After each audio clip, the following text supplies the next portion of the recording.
Morning, everyone. It's 10 a.m., so let's get started. So I'd just like to start by saying good morning to everyone who's watching online or maybe not in person. Welcome to this meeting of Cambridgeshire County Council's Planning Committee. My name is Councillor Henry Batchelor and I am the chair. The council supports the principle of transparency and encourages filming, recording and taking photographs at its meetings that are open to the public. Members are advised that this meeting may therefore be filmed, recorded or photographed. Can I please remind all members and officers to turn their mobile phones to silent or vibrate whilst the meeting is taking place? There is no fire alarm test scheduled for today, so if it does sound, then please leave by the nearest marked fire exit and assemble at the rear of the building at the far end of the car park. There are toilets available on the ground floor and refreshments are available outside the venue. So we'll move on to the agenda now with agenda item number 1, apologies for absence. Dan Snowden. Thank you, Chair. We've received apologies from Councillors Bradnam and Connor. No substitutes. Thank you very much. Item number 2, declarations of interests. Do any committee members have any interest to declare? Councillor Kindersley. Thank you, Chair. I have to declare an interest as a trustee of the Cam Academy Trust in relation to the minutes from the previous meeting, Gamongay Village Primary, and item number 5, the external facing material issue at Cambourne Village College. And in terms of being local division member for Steeple Morden in relation to the last item on the agenda for Steeple Morden. Understood. Thank you very much. Councillor Gardner. Thank you very much, Chair. I need to declare an interest with regard to the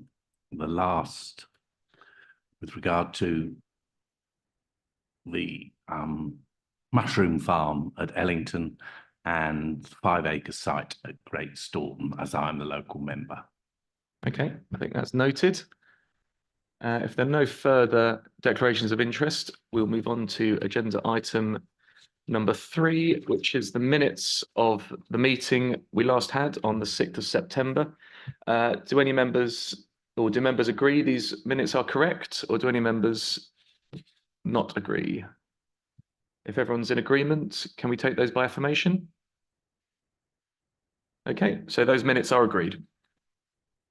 Okay, moving on to agenda item number 4, we have an enforcement and monitoring update report. And joining us in the room is our enforcement and monitoring officer, Bill Field. So Bill, I'll hand over to you. Thank you, Chair. Yes, I'm Bill Field. I'm the Principal Enforcement and Monitoring Officer. I've been in post 1 year to the day, so it's my first committee. So please bear with me and I will try and get the information over as concisely as I can.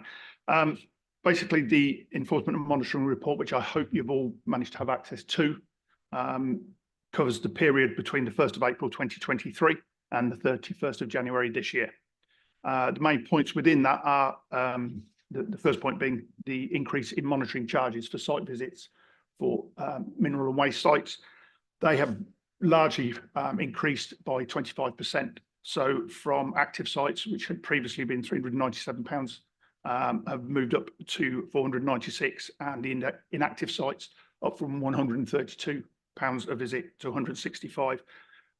I can't give you a finite income generation figure at the moment because we've still got a couple of sites where we're trying to establish whether they are still remain active or whether they're moving into restoration and aftercare.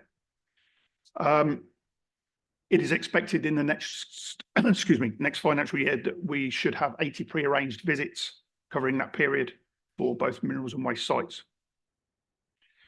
In the same period, 2 enforcement notices have been served and are at the appeal stage.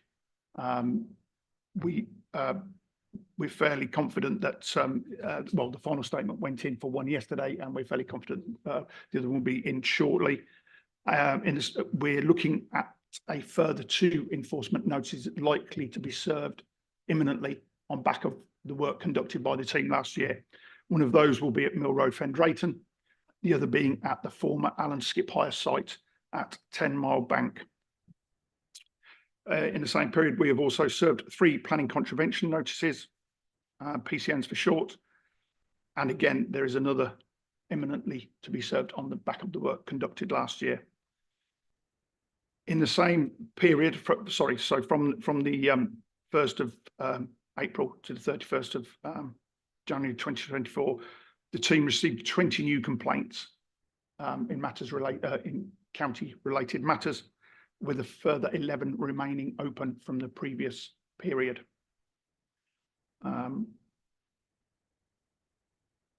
If there are any specific questions on any of those matters within the report, if you'd like to speak to myself or Deborah afterwards, I'm sure we can help clear any questions up.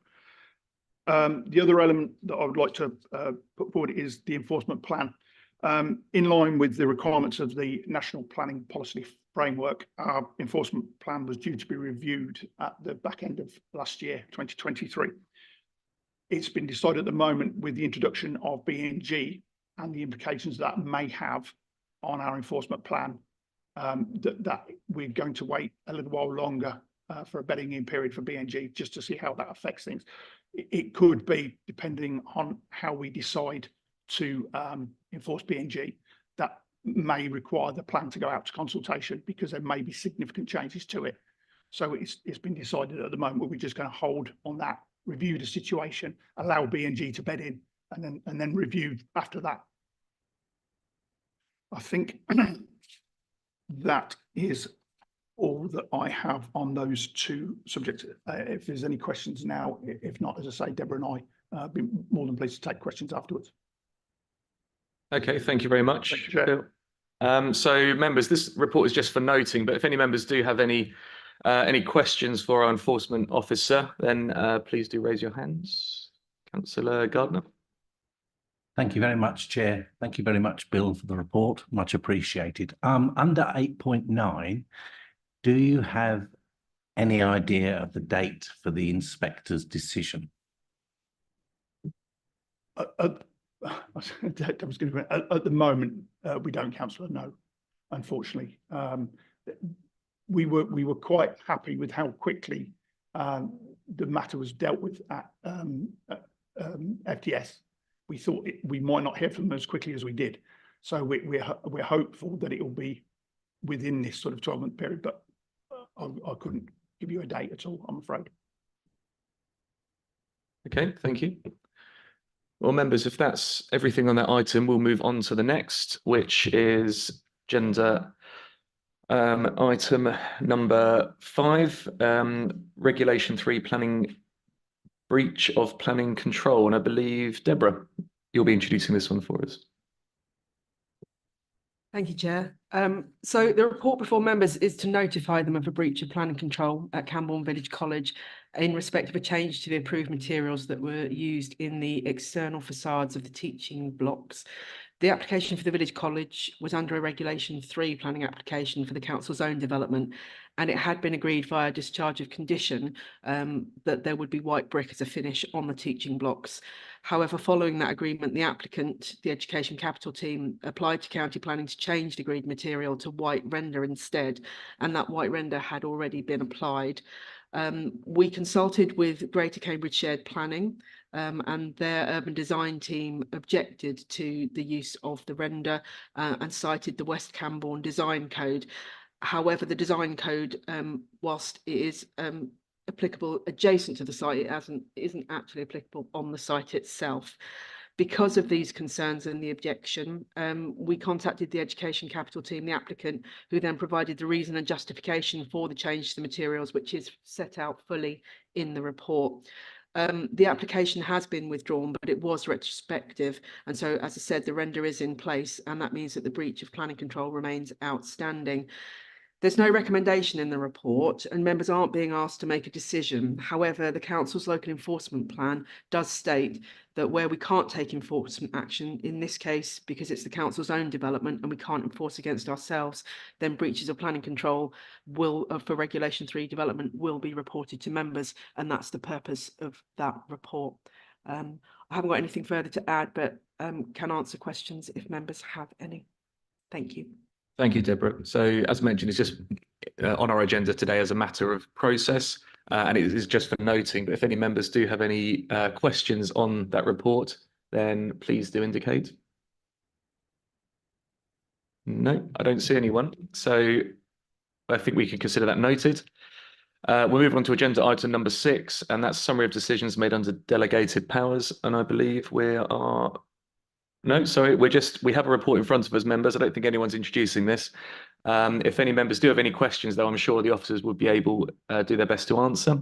So if any members have any questions on agenda item 6, please do indicate. I don't see anyone.